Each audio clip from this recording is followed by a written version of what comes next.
if you are going through the day and you are fixated on things like fun or something like love, love is a little more heavy duty than fun, but you can accomplish it, some of you, quickly anyway. Appreciation is something that's quite easy to accomplish as you fixate on it. As you find these words, these emotions, and you set out with the determination to stir the feeling of them within you, what you're actually doing is using something that's easy to come by as your focal point in order to engender a vibration that then becomes, for now at least, a dominant part of your grid. So there's a grid about this and a grid about that and a grid about this, a grid regarding this person, a grid regarding this person. So we want you to picture this core grid within you. And we want you to think about other pieces that come in that go da-da-da-da-da-da, that just take you right in alignment, right to who you are. So that your point of attraction is so powerful that, as we said, heaven and earth are moved. Things and people around you are inspired to play with you in the vibrational patterning that you've established. But if you are doing sloppy grid work so that you're not deliberately causing a vibration that lines you up with your core, then what happens is whatever piled on last becomes the dominant one. Whatever piled upon last is the vibrational point of traction. Haven't you noticed it? Can you focus on anything that it doesn't fill in? Can you give your attention to anything wanted or unwanted that it doesn't begin to fill in right away with things that are a vibrational match to it? You can't. We know you can't because we know the power of law of attraction. But where your power is, you cannot control law of attraction's response to your vibration, because it's consistent and it's fair and it's vivid, it's crystal clear, and it's always accurate every single time. You can't control law of attraction. You can't say, time out. You can't say, I want a do-over. Well, you can say, I want a do-over, because you can set a different grid into motion every 17 seconds. But you can't say, I take that back. All you can do is no longer spew it again. Some years ago, we were offering an analogy that it's like you're moving through time and you're spewing this red, inky, misty stuff out there. And it's just out there and it's sort of fogging up the room. It doesn't smell that good either. And it's making it more difficult for you to see. It's muting your experience. And if you would just stop doing that thing you're doing, that mist would dissipate. It would clear out in a little bit. Much faster than you realize. But what happens is, because most people are reacting to the environment around them, you've had a grid going that filled in with a manifestation. Now you've got your attention on the manifestation, so you're shoring up that grid, which is filling in with another manifestation. Now your attention's upon that manifestation, so you're shoring up that grid. So today, as we are talking about the art of allowing, what we're really talking about is making a concentrated, more determined, more conscious effort. And we don't really like the word effort, but decision, decide, focus. Sometimes it takes a little effort to distract yourself from the reality of the grid that is filled in while you get hold of the vibrational core of the well-being that is dominant. And then it is our promise to you that that core dominant grid of well-being and fun and clarity and joy and vitality will fill in with things that match it. And it will happen as soon as today. So, do you know that if you can find 17 seconds of a thought about something general like an emotion, that's enough to get that grid active enough that it will bring something else to it right now. And that something else that it will bring to it right now is usually another thought that keeps it going longer. And if you can keep it going for another 17 seconds, that's enough to bring something to it. And it's usually another thought that will keep it going longer. And if you can keep that going for 17, until you have 68 seconds of non-diluted, general, pure, emotional thought, you've accomplished a grid that will bring you visible evidence. Someone will walk into your space with evidence. Something will come as evidence that you have accomplished a point of attraction that is strong enough that the rendezvousing process has already begun. All kinds of things will begin happening to you. And because you have deliberately worked on your grid, now as these things come, you will not just see them as random, freakish coincidences. A coincidence is a rendezvousing of vibrational latitude. That's what a coincidence is. It's a cooperative, communicative incident.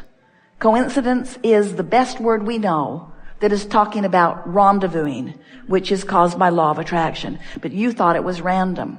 And for most, it is random because you're not thinking deliberately. You're creating by default. But when you start deliberately, 17 seconds, not much to ask of yourself, is it? 17 seconds, it feels pretty good. And then another, and then another, and then another. So here's a piece of understanding that we have not defined this clearly before. Your question really asks for it in a strong way. You're going to like this. So you understand the concept of the grid? Sort of makes sense.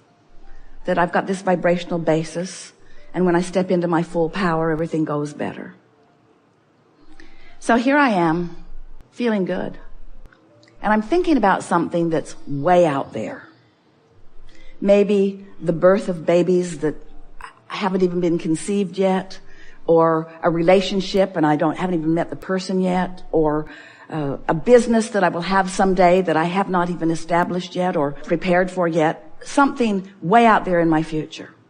Well, the further out there it is, the more it behooves you to be general about it. Because when you try to be specific about something that you don't have information about, you just get frustrated. It makes you feel lacking. So the more general you are, such as, oh, it's going to be great. I'm going to live happily ever after. I'm so looking forward to things falling into place. I know I'll know it when I see it. I don't have to figure it out right now. Things always work out for me. I'll know what to do when the time is right. I'll be guided every step along the way. Those general statements allow your energy to be clear.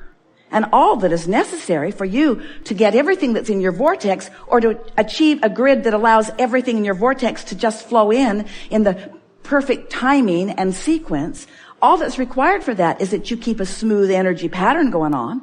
That's the power of meditation. Meditation takes you to the most general of pure vibration. When you meditate, you stop thought. When you stop thought, you stop resistance. When there's no resistance, everything can flow into your experience, you see. So the further out there it is, the more general you are. But let's say you're sitting here in this room. You know that you want to be in the chair. You've already defined that you want to be first in the chair. Now it's time to get specific about it. In other words, now something less general, something more specific, such as, I really think it will be fun to be in that chair. I really like the idea of having a dialogue with Abraham. I really like the idea of having a conscious dialogue where we're exchanging communication, where we are getting on the same vibrational wavelength and taking thought beyond that which it has been before. Much more specific conversation. For example, when you get into your automobile to drive somewhere, be present. Get real specific. I'm going to put my hands on the steering wheel. I'm going to pay attention to what I'm doing. I'm going to enjoy this moment. I'm going to engage consciously with other drivers. I'm going to have a sense of what others are doing on the road. I'm going to be at one with my vehicle.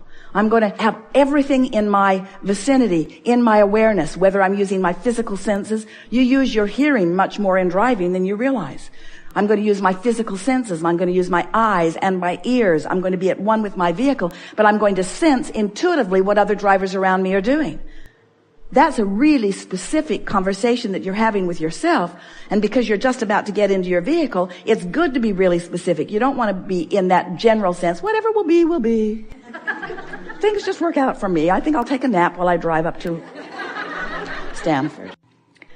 At any moment in time, you can choose, if you want to establish an emotional grid, a new basis of attraction at any time.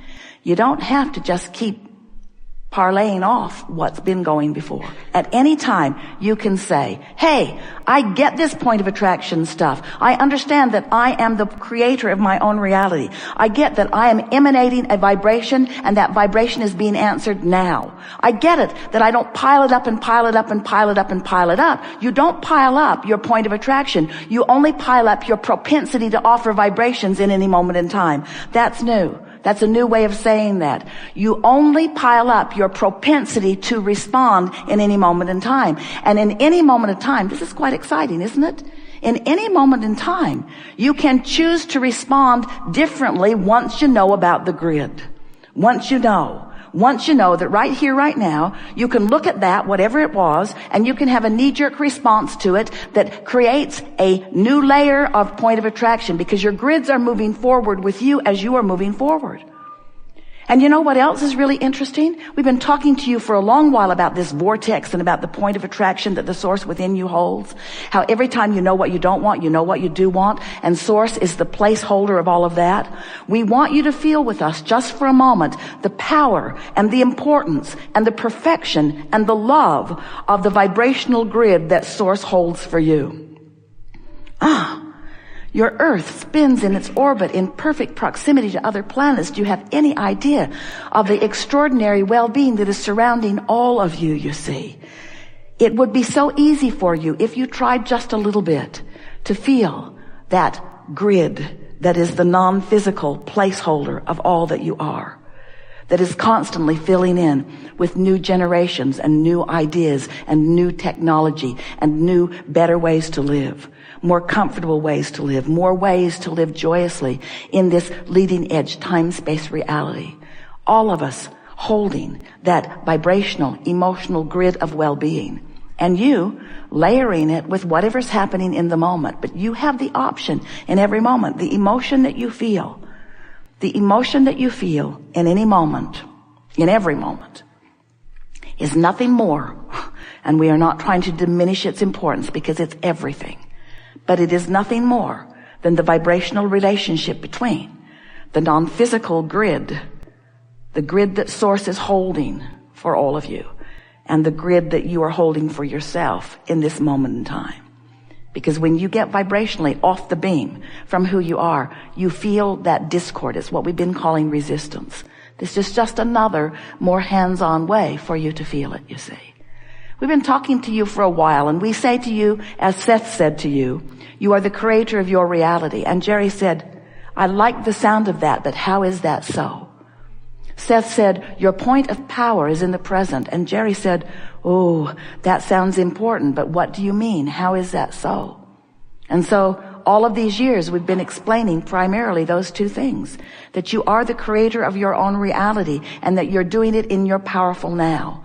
Because the only opportunity that you have to contour the vibration of your beingness is right here, right now, right here, right now, right here, right now, in response to whatever life is bringing you, in response to whatever images are dancing in your head, in response to whatever memories you are imagining or conjuring, or in response to whatever you're observing, whether you are thinking about the past or the present or the future. You're doing it right now. This is where your powerful now is happening.